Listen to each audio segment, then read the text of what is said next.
Have you ever been on a date with someone who looks human, sounds human, but feels hollow? They can smile, they can laugh, they can even say all the right words, but there's no one home behind their eyes. You're not connecting with a person, you're interacting with a sophisticated social interface. This isn't your imagination. What you're encountering is the modern emotional zombie, a person who has been psychologically drained by the endless cycle of swiping, ghosting, and shallow connections. They are the walking dead of the dating world, and their numbers are growing every single day. This isn't a judgment. It's a diagnosis. A diagnosis of a systemic sickness in how we connect, love, and see each other in the 21st century. Today on DepthRealm, we will dissect the three-stage process that creates these emotional zombies. Learn how to spot them before they drain your spirit, and most importantly, discover how to protect your own humanity in this digital apocalypse of the heart. The creation of an emotional zombie is not an accident. It is a systematic, psychological process that follows a predictable three-stage descent. The first stage is what I call the overstimulation epidemic. The human nervous system was designed for depth, for a handful of meaningful connections within a tribe. It was not built to process hundreds, or even thousands, of potential partners flashing across a screen. Yet, this is the reality of modern dating apps.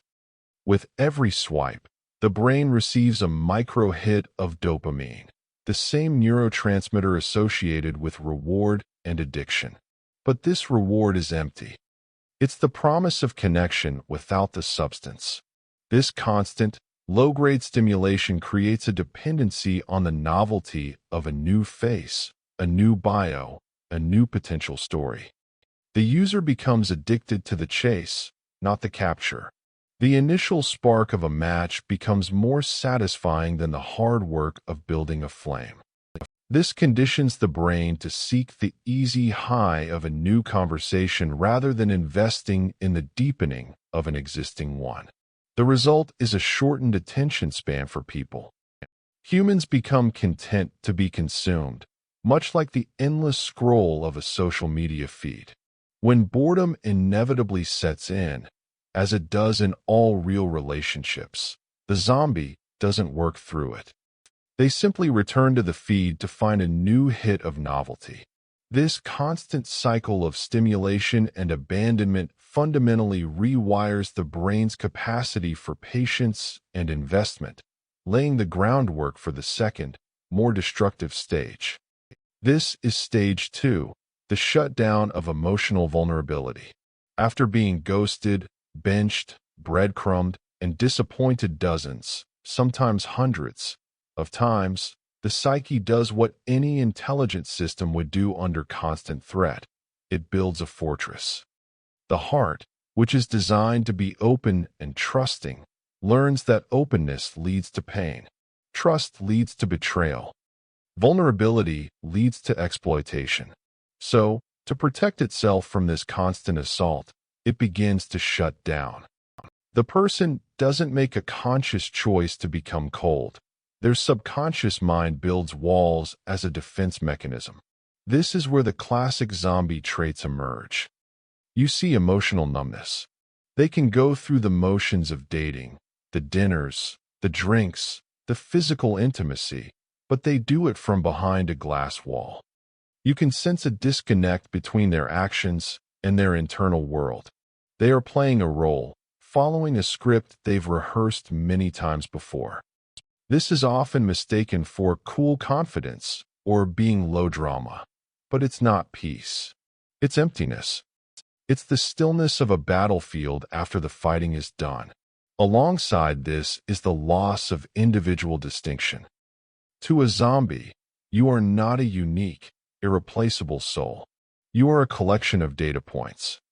Your job, your height, your hobbies, your photos. You are assessed based on how you compare to the hundreds of other profiles in their mental database.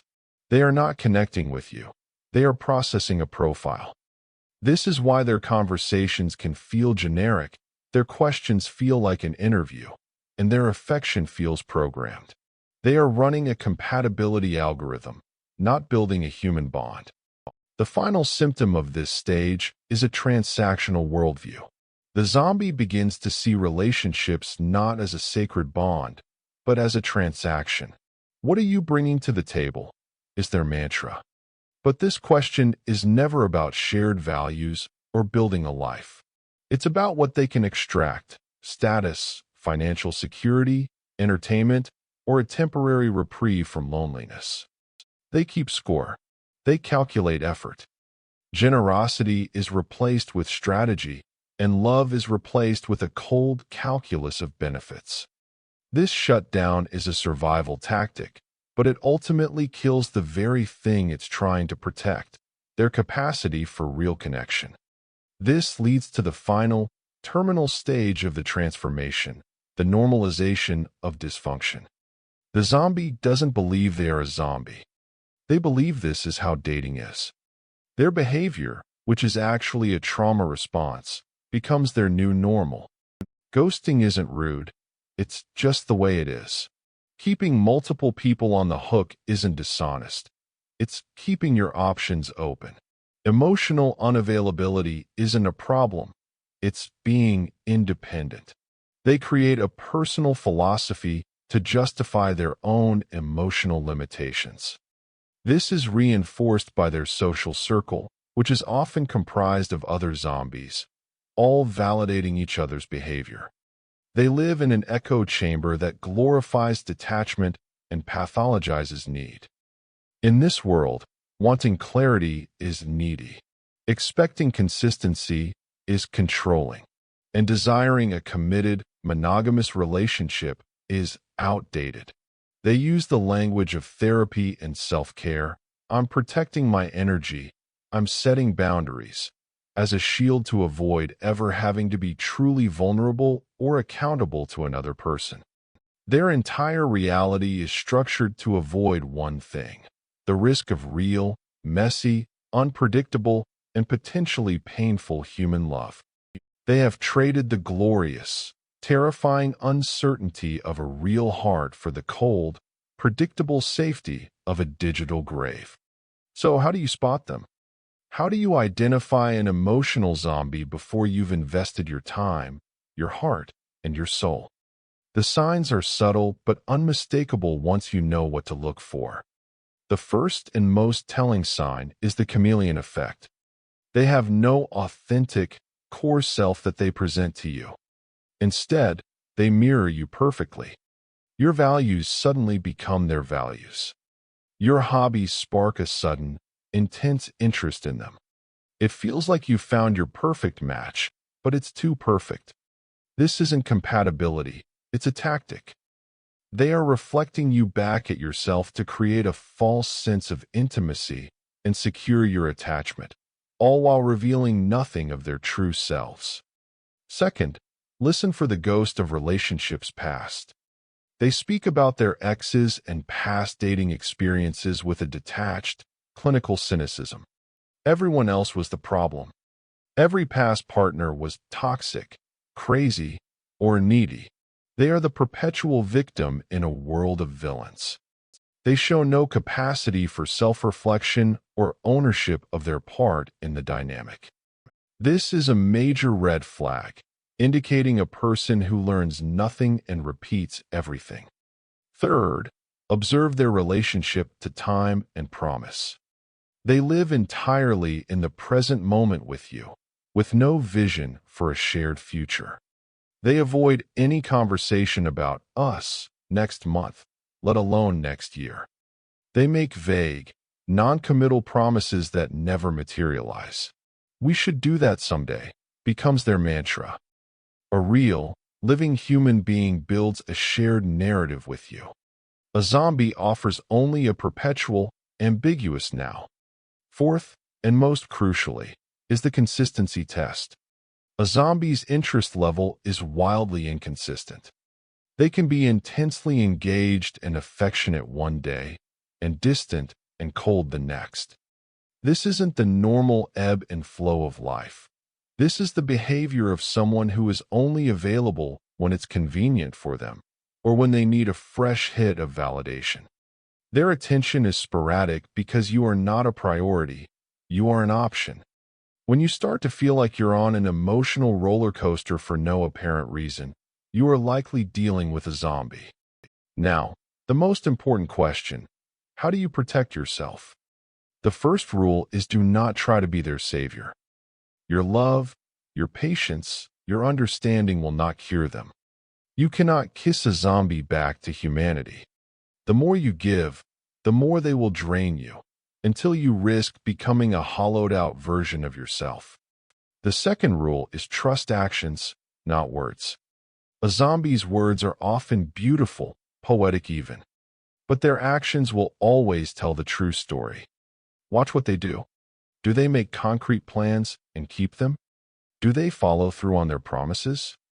Do their efforts match their declarations? If not, walk away. The third rule is conduct the vulnerability test.